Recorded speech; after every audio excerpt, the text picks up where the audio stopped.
WABC New York, WRCR Haverstraw, and 107.1 WLIR Hampton Bays. It's the 77 WABC News Hour. Talking the news with Noah Layden. All the news you need to know with Joe Nolan, traffic, Justin Ellick, sports. And now, Talking the news with Noah on 77 WABC. Yes, that's me. Good morning. It is Tuesday, July 21st. Your forecast from the 77 WABC Weather Center. Could see a pop-up thunderstorm this morning. Those storms will become more widespread this afternoon. The high 79. Tonight and overnight, more rain, low 72. And then Wednesday, sun and clouds, high 87.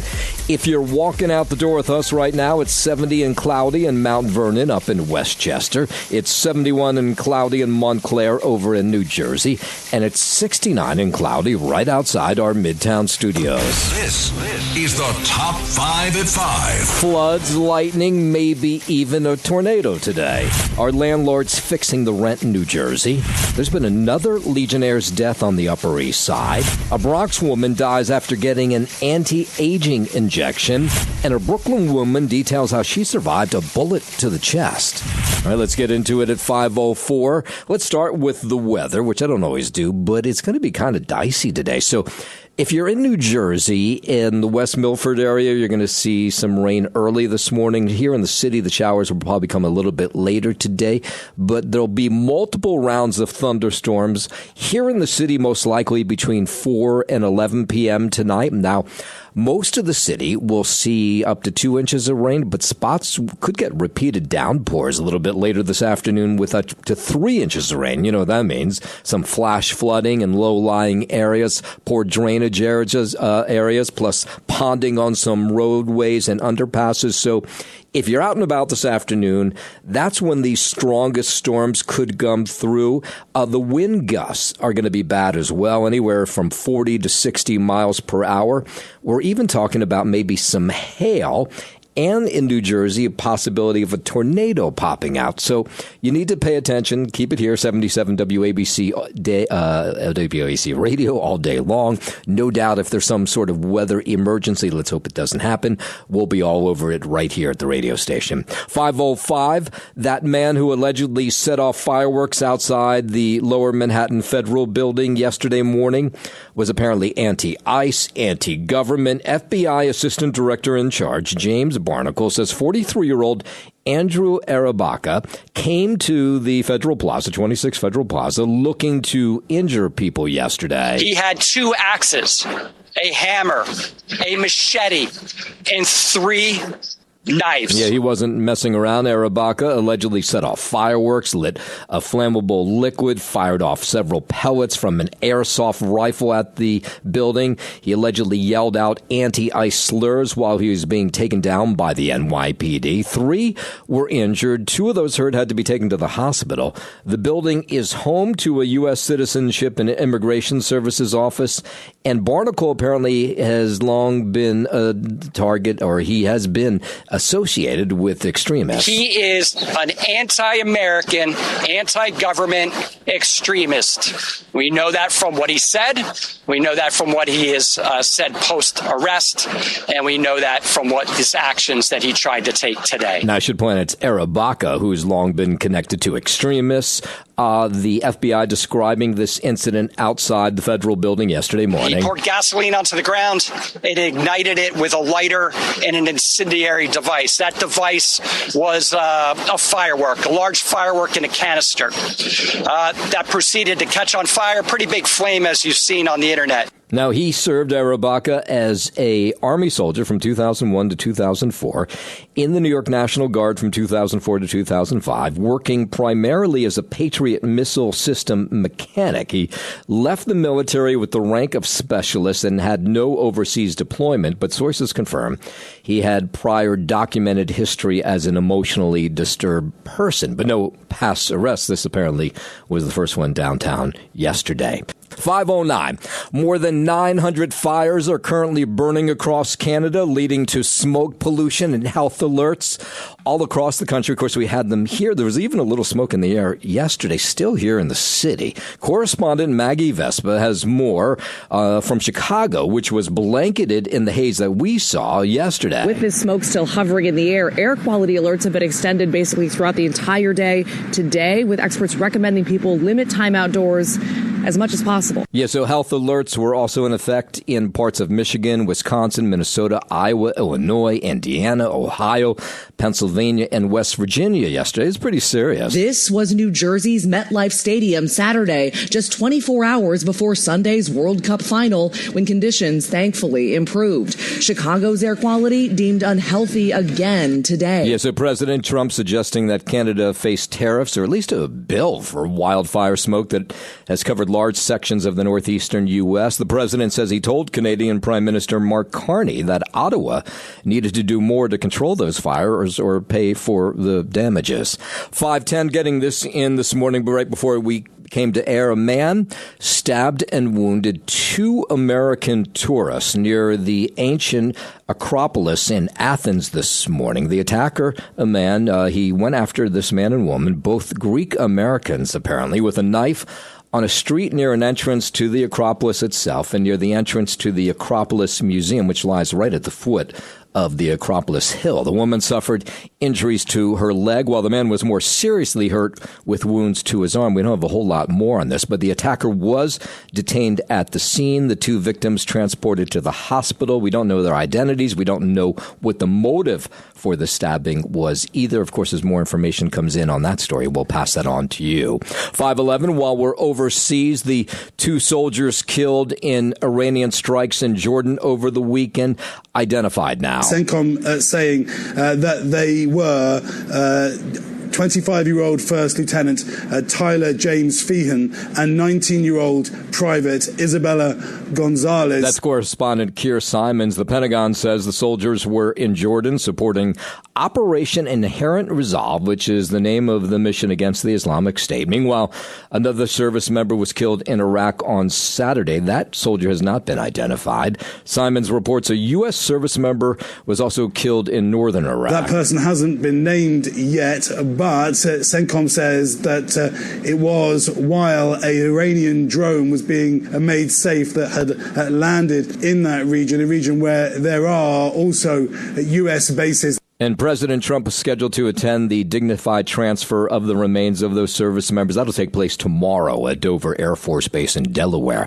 Meanwhile, the U.S. continues to expand its target list inside Iran, striking what U.S. Central Command says are military targets, including energy infrastructure, port facilities, bridges, coastal surveillance sites, and air defenses. But News Nation's Jessica Cartalia says peace talks are not totally off the table. Both countries are saying, no, it is not entirely dead, that there is a chance that they could come to some agreement. They have not completely closed the door to diplomacy, but yet it's still that tit for tat, back and forth fighting, each side continuing these daily strikes. And so the risk of a broader regional conflict continues to grow. It's also driving oil prices back home. We're talking about $90 a barrel. So to us, that translates to about $4 a gallon at the pumps. The Iranian Foreign Ministry says diplomatic messages from mediators have been delivered to Tehran. Secretary of State Marco Rubio says the U.S. remains open to diplomacy, but says any agreement must be one Iran will be willing to actually follow. And then there's just rising concerns over the threat of an all-out war between Iran and the U.S., and that's prompting now the State Department to issue a warning to Americans who are living and traveling abroad right now. More on that from correspondent Brooke Schaefer. The State Department is renewing its warning to Americans worldwide to be increasingly cautious after this weekend's developments in the Middle East. The agency warns of heightened tensions, saying that groups supportive of Iran may target Americans around the world, adding the security and environment remains complex with the potential for unforeseen escalation. The U.S. Embassy in Amman this weekend also warned Americans in Jordan to avoid military bases and the airport, which U.S. officials said was evacuated Sunday because of a credible threat. Jordanian authorities denied that. Still, Americans in the Middle East are, especially in the Middle East region, we should say, are being told to be careful, avoid demonstrations and large gatherings, and keep a low profile. Yeah, so the State Department also warning people who have planned travel in the region that there may be disruptions, including flight cancellations and airspace restrictions over the coming weeks. 5:14, let's bring it back home. Go down to South Carolina, where Senator Lindsey Graham's sister says she will run for the full Senate term to replace her brother after he suddenly passed away a week and a half ago. Senator Darlene Graham making the announcement during an appearance on Fox News yesterday. I've made a decision. You're in. Yeah, I'm in. Yeah, so this comes after she was selected by South Carolina Governor Henry McMaster to serve out the remainder of her brother's term following his passing. I feel like I can do it. I feel an inner peace about it. Will it be difficult? Yes. South Carolina Republican Congressman Russell Fry, Attorney Duke Buckner, businessman Mark Lynch, and Congressman Ralph Norman are also vying for the Republican nomination. That might be more difficult now with Lindsey Graham's sister in the race. The state will hold a special GOP primary on August 11th.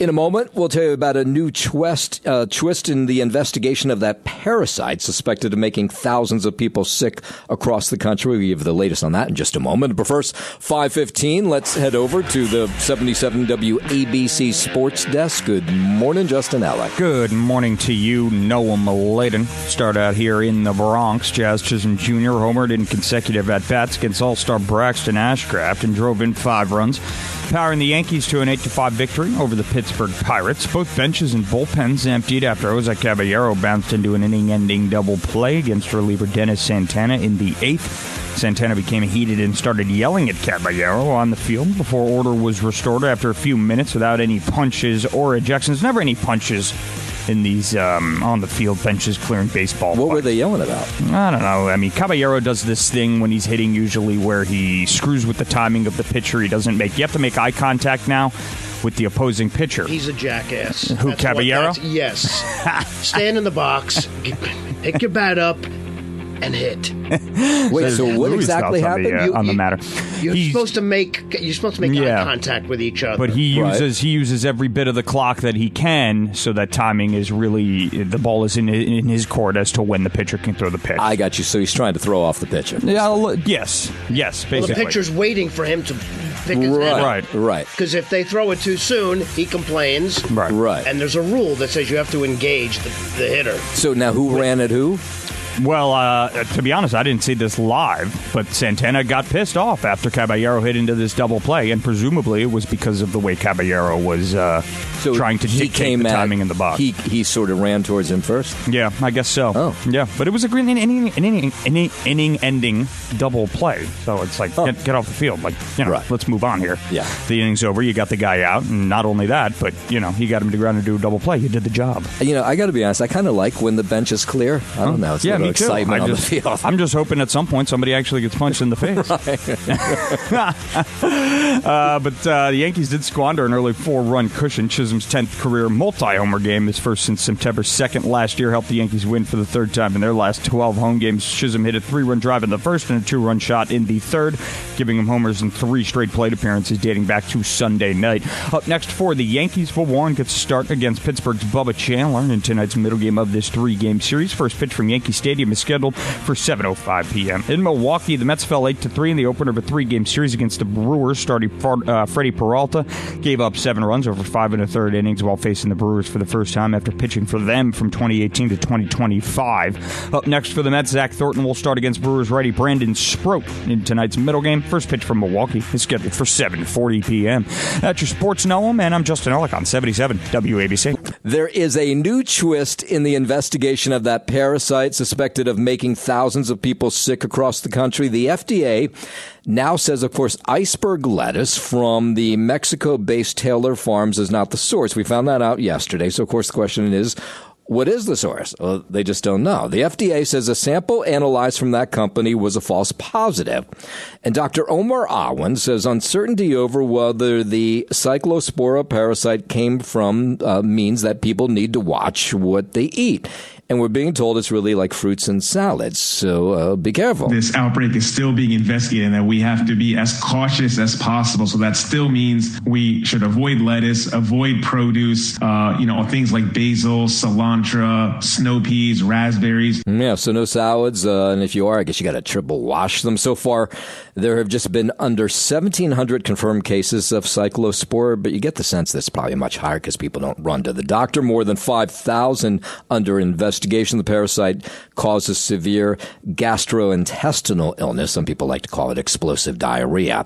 521, the TSA changing how luggage is going to be screened. They will begin using CT scans instead of X-ray machines. Since the TC scanners are smaller, they check the dimensions and TSA requirements. So you can still have luggage scanned even if it doesn't fit into the CT scanner. And one thing is nice is you don't have to take out your laptop with these new scanners. Rich Bodie, he's with News Nation, and he discusses the changes that are going to take place at the airport. Well, you may want to measure your bag before you head to the airport. The TSA is rolling out new CT scans to replace the older X-ray machines. Some bigger bags may not fit because CTs have smaller tunnels.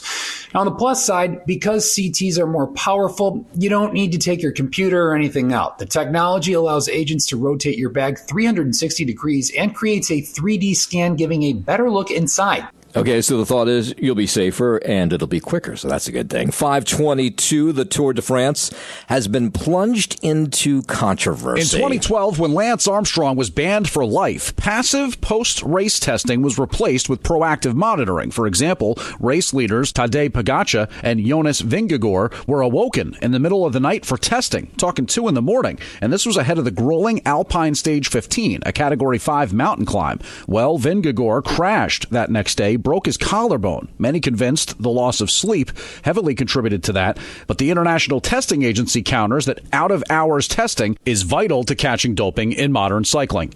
James Flippin for the Worldwide News Network. 523, let's go down to Florida. Newly released body cam video going viral of a University of Central Florida student's violent reaction to being misgendered. The blue-haired transgender student, identified as 27-year-old Jared Vick, can be seen screaming at a police officer who was on campus for an unrelated call.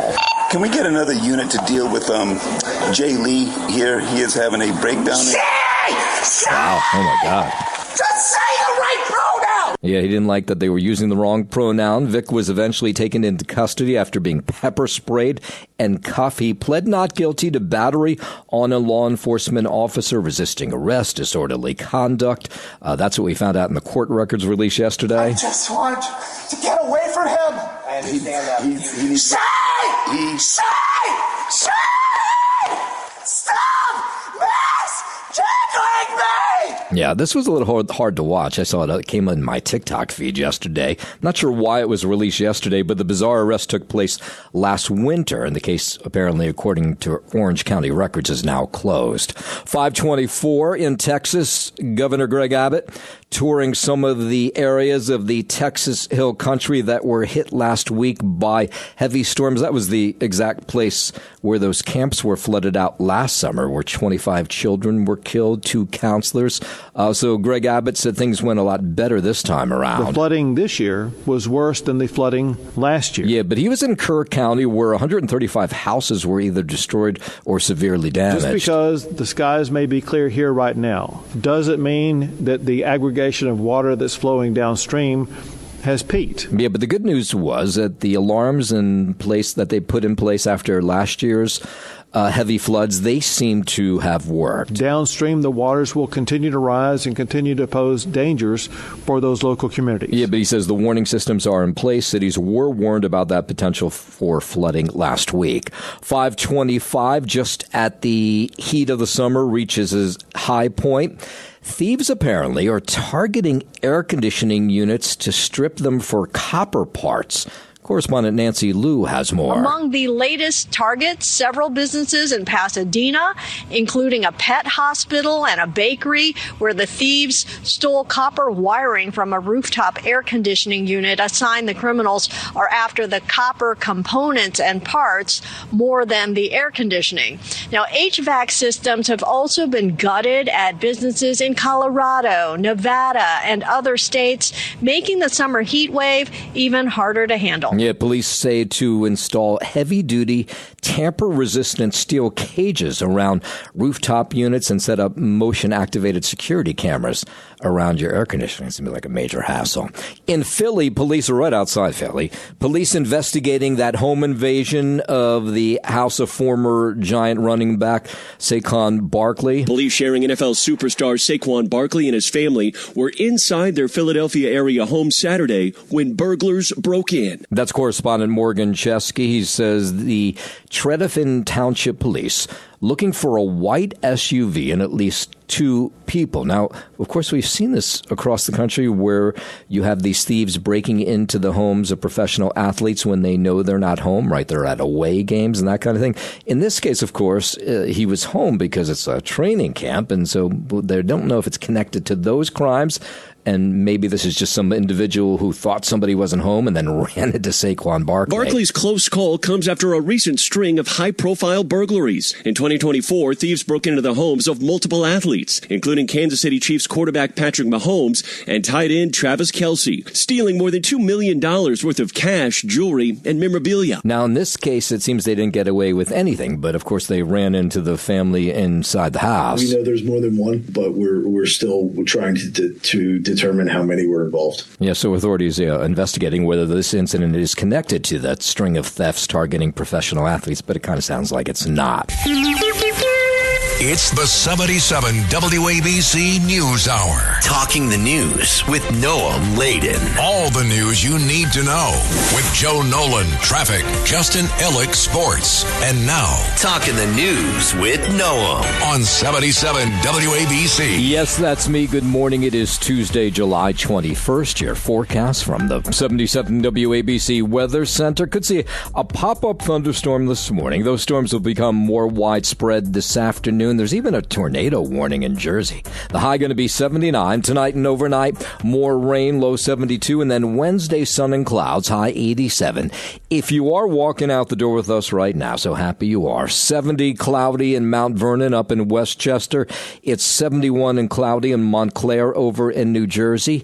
And it's 69 and cloudy right outside our Midtown studios. WABC News Time, 5:40. A fourth person has passed away from Legionnaire's disease, the outbreak on the Upper East Side. So far, 76 have been diagnosed with the disease since the outbreak was first identified. 7 patients in the hospital. These are the latest numbers we're getting from the health department as of last night. The outbreak has been concentrated in the zip codes of 10128, 128, and 175. Now, Mayor Mamdani is touting that he's claiming that the quick response to Legionnaire's outbreak has made it so it's not as bad as last year's outbreak up in Harlem. In the past, city protocol has been to begin an investigation after 3 cases have been confirmed in a tight area and time frame. Now, Mom, we did not wait for that. I didn't mean to step on you there, Mayor. The mayor says as a result of early testing and cleaning efforts, health officials believe the original source of the outbreak has been eliminated. We believe that we have now eliminated the source of exposure. Regardless, we are continuing to inspect cooling towers and will aggressively enforce our public health laws. Now, but City Council Speaker Julie Menon, she's demanding that Mayor Mamdani cough off answers on how the deadly Legionnaire's disease outbreak that has sickened dozens of New Yorkers festered on the Upper East Side. She said the city did not respond quick enough. Menon will introduce a bill today that will require the city to take proactive steps to identify cooling towers that building owners failed to test for the disease-causing bacteria and automatically disinfect them as a precaution. And that was what she was suggesting early on in this. Her proposed legislation would set up a dedicated summer hotline so New Yorkers can get up-to-date answers during a Legionnaire's outbreak. That according to the details that were shared with us. 5:42. Yesterday we were telling you about this 18-year-old woman who was shot in the chest. This was late Sunday night, about midnight, going into Monday.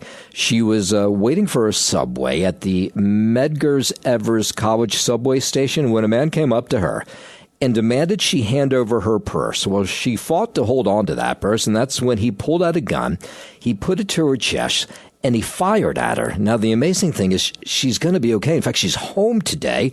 She spoke to Eyewitness News last night. She talked about exactly what took place. He wanted my necklaces first, and I had told him they were fake gifts. He started to grab my bag, my purse, and he kept on telling me to give him my purse, and I was telling him no. And then we started fling over the bag. I thought that he was gonna stop, but I was just like not in the right headspace at the time because I didn't think that it was actually happening to me. Well, you never think it's happening. They tussled over her Steve Madden purse, she says, for about 2 minutes before he pressed a gun against her chest and shot her.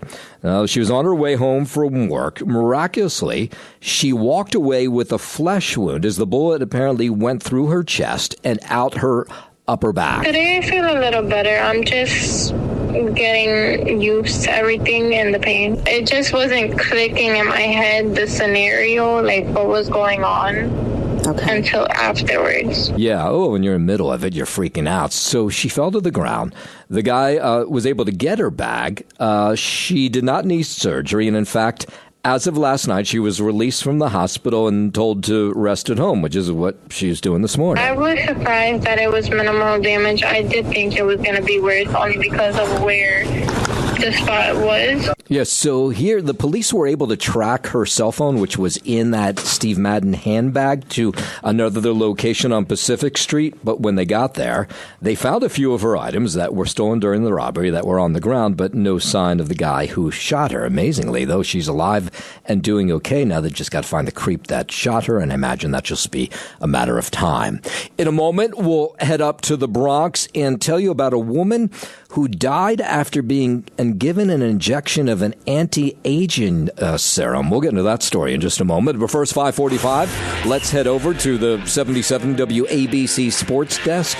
And here's Justin Allen. Thank you, Noah Maladen. Sports sponsored by Pete Morgan of Peerless Boilers. Go to peerlessboilers.com to find a deal under you. Peerless Boilers, the world's best built boilers. Start out in the Bronx. Jazz Chisholm Jr. homered in consecutive at-bats against All-Star Braxton Ashcraft and drove in 5 runs, powering the Yankees to an 8-5 victory over the Pittsburgh Pirates. Both benches and bullpens emptied after Jose Caballero bounced into an inning-ending double play against reliever Dennis Santana in the 8th. Santana became heated and started yelling at Caballero on the field before order was restored after a few minutes without any punches or ejections. On a night when New York squandered an early 4-run cushion, Chisholm's 10th career multi-homer game and first since September 2nd last year helped the Yankees win for the 3rd time in their last 12 home games. Chisholm hit a 3-run drive in the first and a 2-run shot in the 3rd, giving him homers in 3 straight plate appearances dating back to Sunday night. Up next for the Yankees, Will Warren gets a start against Pittsburgh's Bubba Chandler in tonight's middle game of this 3-game series. First pitch from Yankee Stadium is scheduled for 7:05 p.m.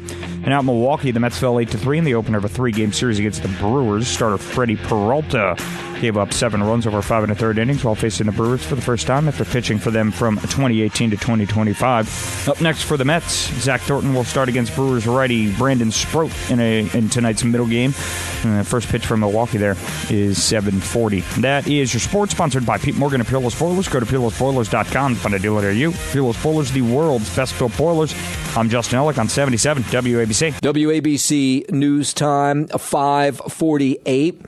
A woman died after receiving a serum injection from an unlicensed doctor at a wellness center in the Bronx. And now the holistic healthcare provider is facing some big-time charges. Dr. Luis Rojas had advertised himself as a holistic doctor who offers alternative medicine at his lifestyle center on Riverdale Avenue. His website offers a host of services, but neglects to mention that he does not have a license to practice in the U.S. That fact, unfortunately, uncovered as police are investigating the death of Elizabeth Barron, who was under Rojas's care. Law enforcement sources say the 27-year-old was receiving an injection of some sort of serum on Sunday, an anti-aging serum, when something went horribly wrong. She lost consciousness. She was taken to the emergency room. This was about 1 o'clock on Sunday, and then she passed away. Some people who live near this clinic say they always wondered what was going on because they saw lots of people coming in and out of it. I think it's terrible that somebody died, period. And the fact that doctor was not licensed and was doing some dubious injection, it makes it even worse. Rojas has a license to practice medicine in the Dominican Republic, but not in the U.S. His website indicates he's certified as a medical assistant in alternative medicine. Doctor now charged with reckless endangerment, authorized practice of a profession. An attorney for Rojas has come forward that, as neighbors say, this should have never happened. You wouldn't think that somebody can have like a double life or a secret life like that. But then to hear that somebody lost their life because of that, we feel for the family. Yeah, so the medical examiner investigating and will determine the exact cause of death. It wasn't clear if she had any underlying medical conditions. WABC News Time 550. Let's head over to Brooklyn. Do you know that 3 people were hit and killed by cars over the weekend in Brooklyn? One man was hit in a crash on St. Mark's and Franklin Avenue in Crown Heights. That was Saturday afternoon. Apparently, a driver ran a red light, then hit another car that crashed into the 67-year-old man who was just crossing the street. He was killed. And then you had 79-year-old Yvette James. She was hit and killed in a crash in East Flatbush. And then there was another crash. These were all Friday into Saturday. 7:45 in the morning, pedestrian was hit by a flatbed truck right near Pennsylvania Avenue. The rear tire hit her. She was taken to the hospital where she died. Now, the one piece of good news is all the drivers stayed on the scene. These were not hit and runs, but just horrific accidents. I mean, I think 3 fatal crashes in a single weekend is just unacceptable in the city. I know the city is trying to work on this, but I don't understand why it's taking too long. That's Tyler Miller. He's with Transportation Alternatives, a safety advocate group. The 3 crashes, the drivers remained at the scene. So far, there's been no arrests made, but police are still doing an investigation. The streets are so busy, so crowded that we just need better protections. Obviously, it makes me feel uneasy walking around the city. You see how people drive. It's terrible. Yeah. 5:52. Let's go out to New Jersey. Another horrific story. It's just a few of these this morning. An investigation underway after 2 children were killed in a boat crash. This was late Sunday night in New Jersey. It happened in Berkeley Township, Bay Area. The children were on a boat with their grandparents when the 30-foot vessel hit an intercoastal waterway channel marker. The impact was so strong it caused a 9-year-old girl and a 7-year-old boy to be ejected into the water. Now, their grandparents, just searching the water, trying to find their grandchildren. They did eventually, but they were unresponsive. Children were taken to a local hospital where they were pronounced dead. Firefighters and EMTs, they raced out to try to save these kids. One of the points last night that they make sure that they documented everything that was seen, and all the facts are going to be there and they're going to be accurate. So which way they go, they're accurate, and the firemen did. I can't say enough for our EMTs and our firemen. One of the EMTs jumped right on the fireboat and went out. Unfortunately, it was just too late. The children were taken to a local hospital where they were pronounced dead. There were life jackets seen next to these children as they were receiving CPR.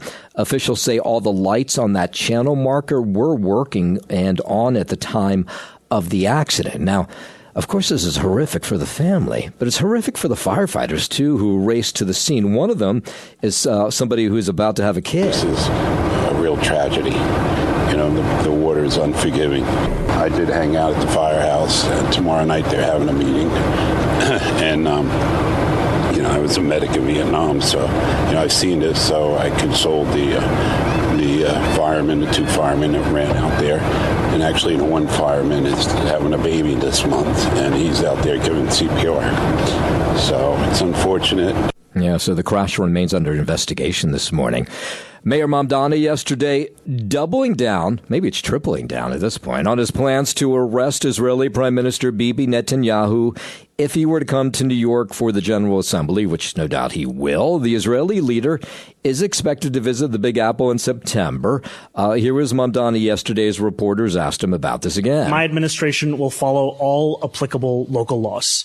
That is our commitment. That is something that we will follow through on when it comes to an adherence to local law. And that's all I have to add on. So is President Trump dismissing the fact that Mamdani has any legal power to arrest Netanyahu when he comes to the United States? Yesterday, you had Netanyahu calling the International Court a kangaroo court with no jurisdiction over Israelis. But here he was, Mamdani again, saying that he's investigating what he can do if he can legally have the prime minister arrested. We're speaking about someone who's the subject of an international criminal court arrest warrant.